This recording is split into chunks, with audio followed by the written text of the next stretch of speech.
Os destaques da semana entre os julgamentos do plenário do Supremo Tribunal Federal. Você confere aqui na TV Justiça. É o Plenárias, que já começou.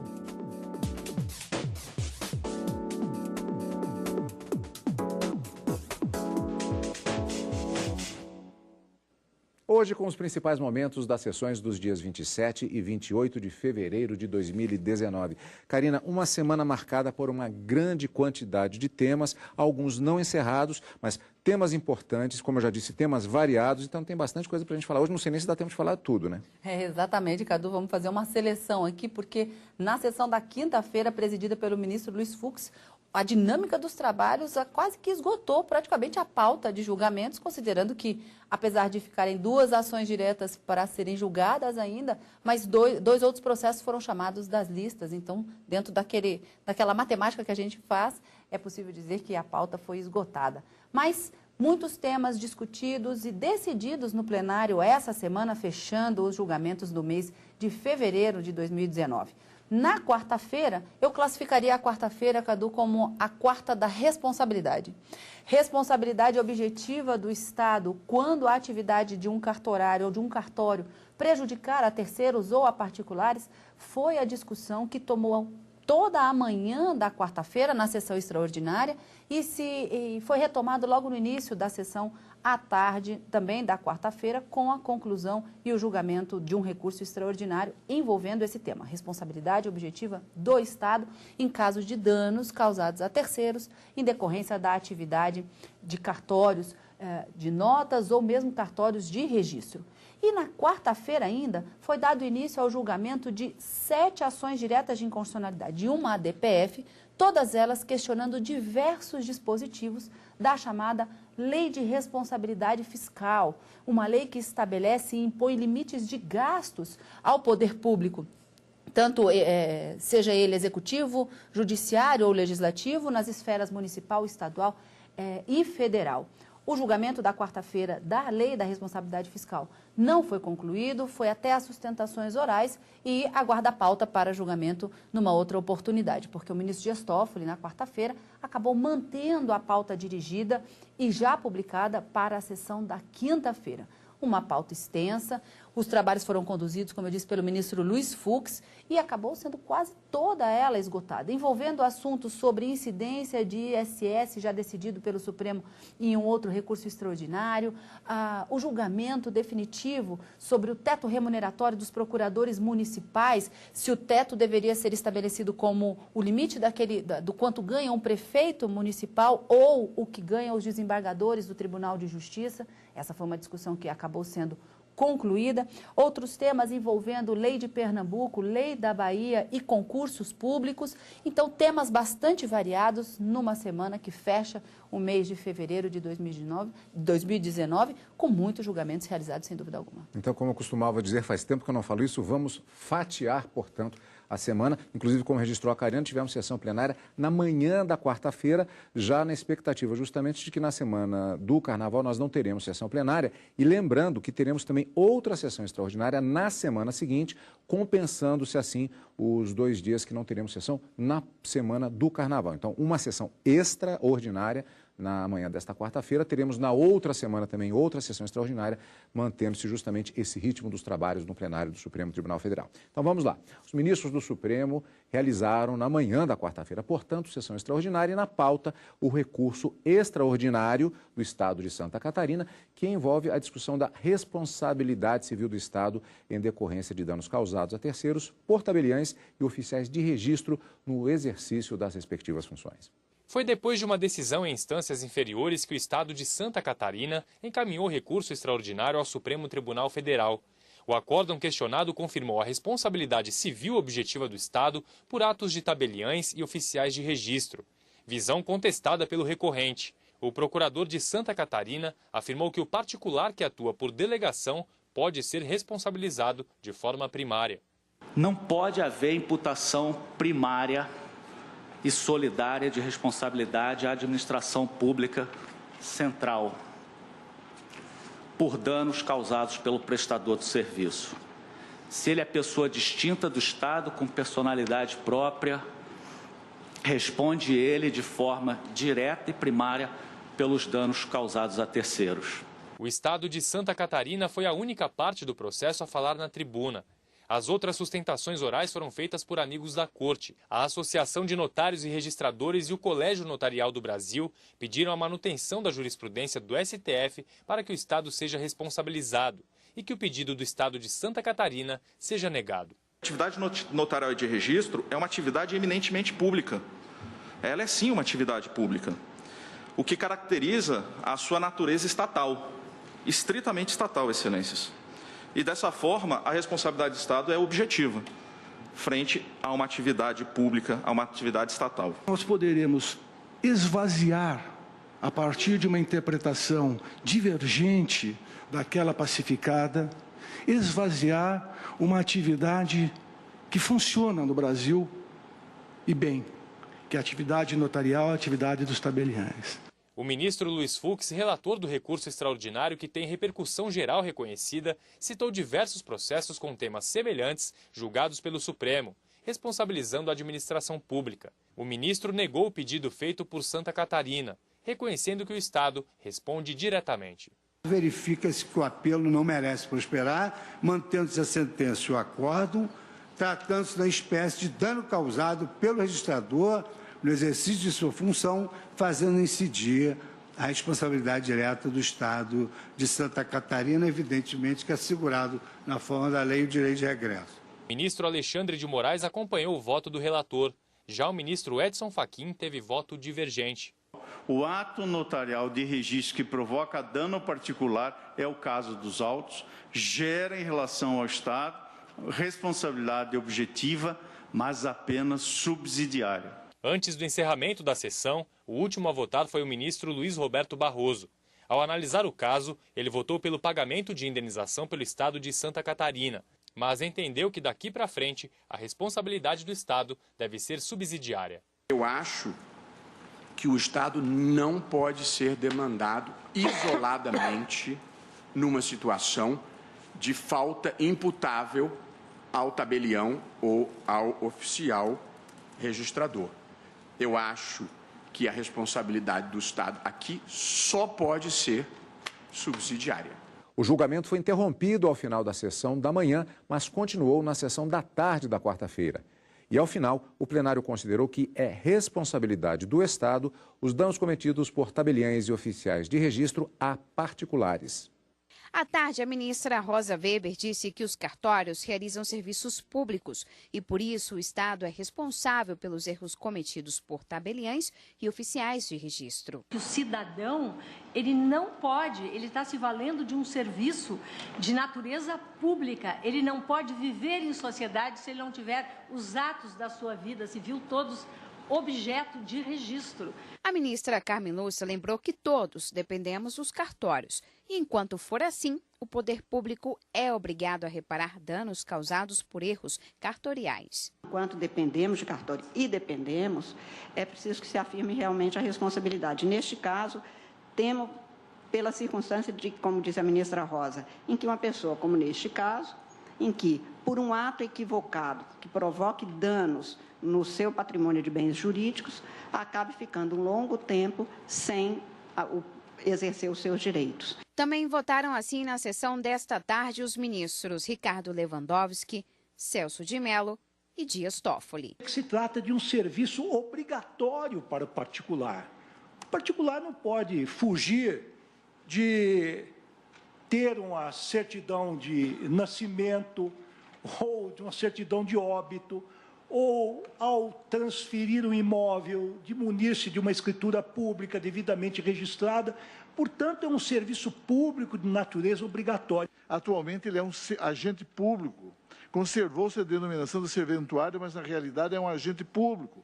Pouco importa que não receba dinheiro do Tesouro, como acontece com os serventuários, quando recebem das partes os emolumentos definidos em lei.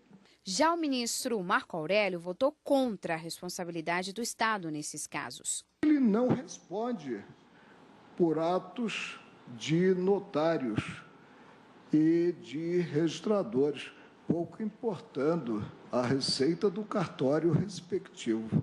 Os ministros ainda determinaram que o Estado tem o dever de processar o tabelião ou o oficial de registro que errou para recuperar os recursos públicos gastos com indenizações.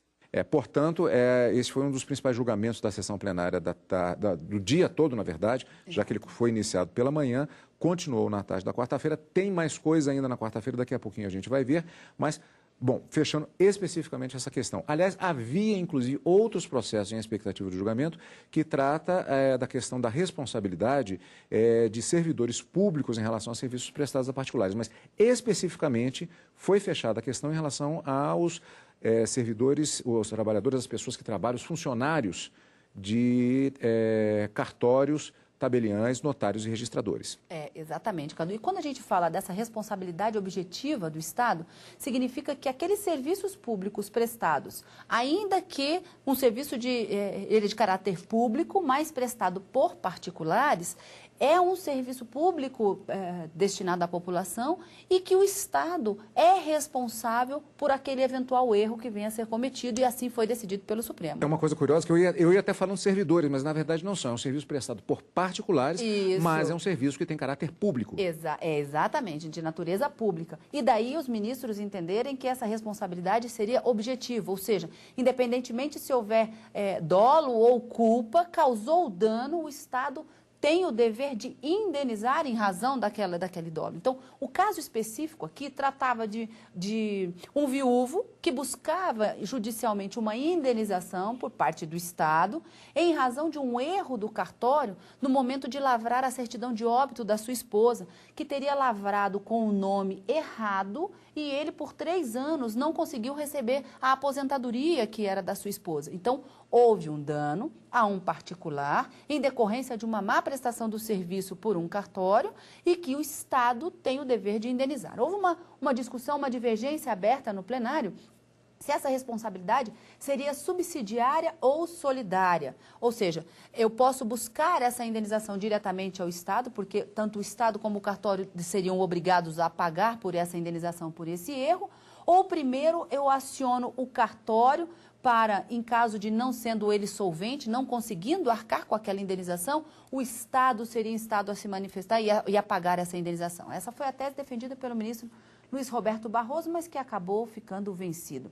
A responsabilidade, ela é direta e solidária. A ministra Rosa Weber enfatizou bastante esse ponto no seu voto e foi a tese que acabou ficando vencedora, seguindo o relator.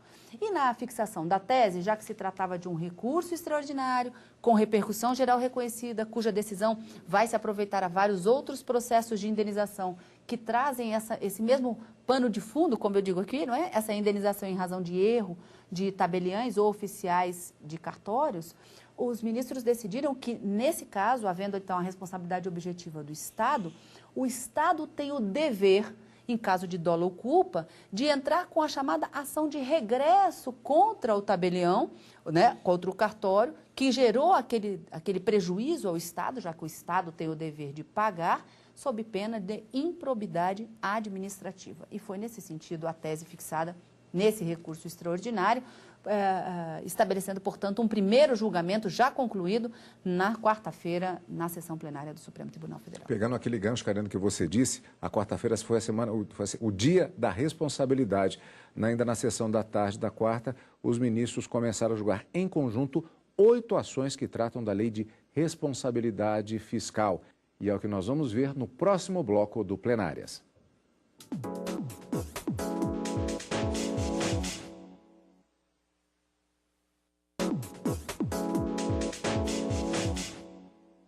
Plenárias está de volta com os destaques da semana no plenário do Supremo Tribunal Federal.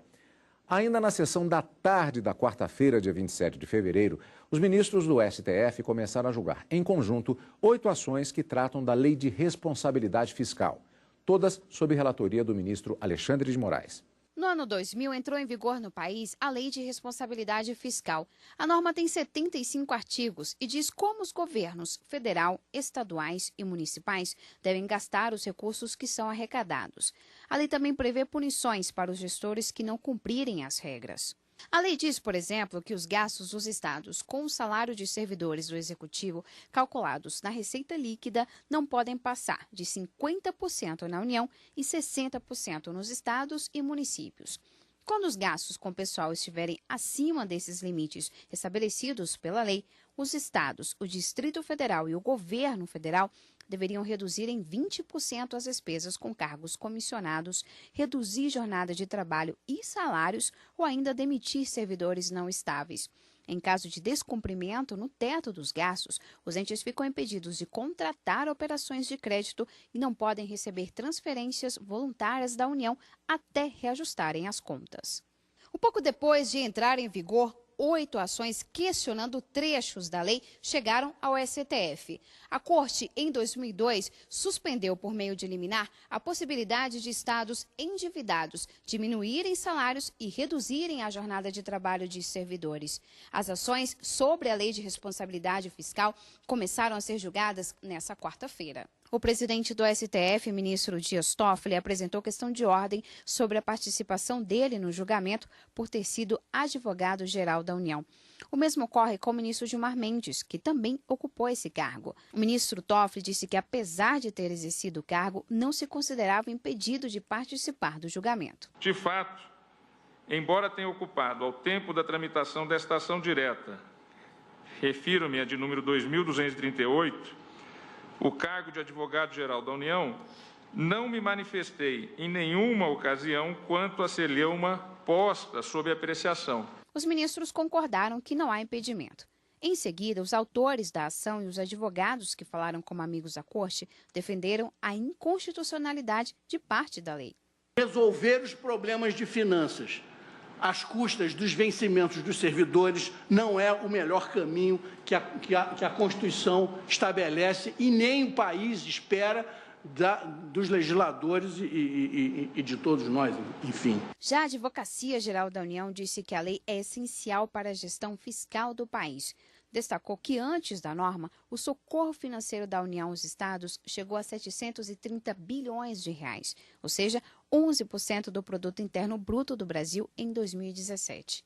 A previsão da Lei de Responsabilidade Fiscal representa uma alternativa que evita que as remunerações sejam longamente atrasadas ou parceladas, como vem ocorrendo em alguns entes da Federação que estão em grave situação fiscal. Última a falar, a Procuradora-Geral da República ressaltou que a lei trouxe mais transparência para o uso das verbas públicas, mas que a norma não pode interferir em direitos fundamentais. Esta é uma lei importante. Ela confirma a importância da boa gestão em prol da democracia, de direitos fundamentais e dos poderes estabelecidos na Constituição. Mas esta boa finalidade da lei não pode vir em detrimento de direitos subjetivos, do princípio da separação de poderes e do próprio sistema federativo instituído na Constituição. E vamos para a sessão plenária da quinta-feira. Na pauta de julgamentos da sessão da quinta, a retomada da análise de uma ação direta de inconstitucionalidade que trata do plano de carreiras de servidores federais da ciência e tecnologia. Antes de rever como foi a sessão da quinta-feira, vamos saber um pouco mais sobre esse tema. De relatoria da ministra Carmen Lúcia, a ação direta de inconstitucionalidade foi encaminhada ao Supremo Tribunal Federal pela Procuradoria-Geral da República. A PGR questiona 2 artigos de uma lei de 1993. Válida em todo o país, ela permite o ingresso de servidores da área da ciência e tecnologia de forma direta a cargos mais altos. A lei é válida para administração direta, fundações públicas e autarquias, mas para a PGR não respeita o início da atividade e atuação em classe inicial, antes da ida a cargos mais elevados. A Procuradoria também alega uma suposta vinculação e equiparação, o que violaria a Constituição Federal. Isso, para qualquer pessoa, não precisa ser advogado, jurista, leigo, soa absolutamente anormal. É uma tipicidade, né? Não é comum que você comece a sua vida por uma posição mais alta do que aquela primeira, que seria normal, é o ingresso do primeiro piso. Karina, e esse julgamento aconteceu efetivamente na sessão da quinta-feira com uma curiosidade. A ministra Carmen Lúcia, relatora que já havia votado, já apresentou o voto em sessão anterior, ela modificou o voto. Ela acabou modificando o voto para seguir a mesma linha de entendimento do ministro Edson Fachin. Declarava a constitucionalidade de um dos dispositivos que estavam sendo questionado e declarava a inconstitucionalidade de um outro dispositivo, que é justamente o dispositivo da legislação que permitia esse ingresso na carreira já no degrau máximo dessa carreira pública. Então, os ministros entenderam, por maioria, e aí acabaram dando procedência parcial a essa ação direta de inconstitucionalidade, que, mesmo sendo realizado um concurso público, não se pode ter acesso a esse nível mais alto da carreira diretamente, sob pena de violação do princípio da isonomia e da impessoalidade. Esse foi o fundamento do voto da ministra Carmen Lúcia, que, reajustando o seu voto na mesma linha da divergência que havia sido aberta pelo ministro Edson Fachin, mas agora já ambos confluindo para o mesmo entendimento, acabou prevalecendo no plenário do Supremo Tribunal Federal. Então, ainda que haja um concurso público, não se pode ter acesso, por esse concurso público, ao nível máximo da carreira diretamente. É preciso que vá galgando os vários níveis até chegar ao topo da carreira, sob pena de violação desses dois princípios, impessoalidade e isonomia. Pois é, Karina, e este foi apenas um dos julgamentos da sessão plenária da quinta-feira, dia 28 de fevereiro. Vamos a outros da vasta pauta que foi praticamente cumprida, como já dissemos no início do programa. O plenário do Supremo ainda considerou que seguro-saúde está fora da incidência do ISS, o Imposto sobre Serviços. E os ministros também decidiram pela inconstitucionalidade de normas da Bahia sobre exploração de recursos naturais. Vamos rever na reportagem. Em 2007, a Bahia aprovou lei estadual que trata de temas ligados a recursos hídricos e minerais. Decreto assinado em 2009 pelo governador, na época, Jacques Wagner, confirmou que o Estado poderia fiscalizar, arrecadar e controlar receitas decorrentes da exploração do minério. No STF, o procurador do Estado defendeu a constitucionalidade das normas. A legislação baiana foi, inclusive, muito cautelosa ao prever, na sua legislação de fiscalização, aspectos da lei federal. Então, eu destaco aqui, por exemplo, senhores ministros, o artigo 2º, que diz que os elementos constitutivos da compensação e participação são aqueles definidos na legislação federal específica. A Procuradora-Geral da República disse que as normas foram além dos limites permitidos para o Estado criar leis. A lei baiana, aqui impugnada, e o decreto que a regulamenta, não institui qualquer modalidade tributária, tampouco disciplina a arrecadação de receitas. A pretexto de exercer fiscalização, tais atos limitam-se a prever multas no caso de descumprimento das obrigações ali impostas. Os ministros seguiram o voto do relator, ministro Alexandre de Moraes, que considerou que parte das normas da Bahia vão contra a Constituição.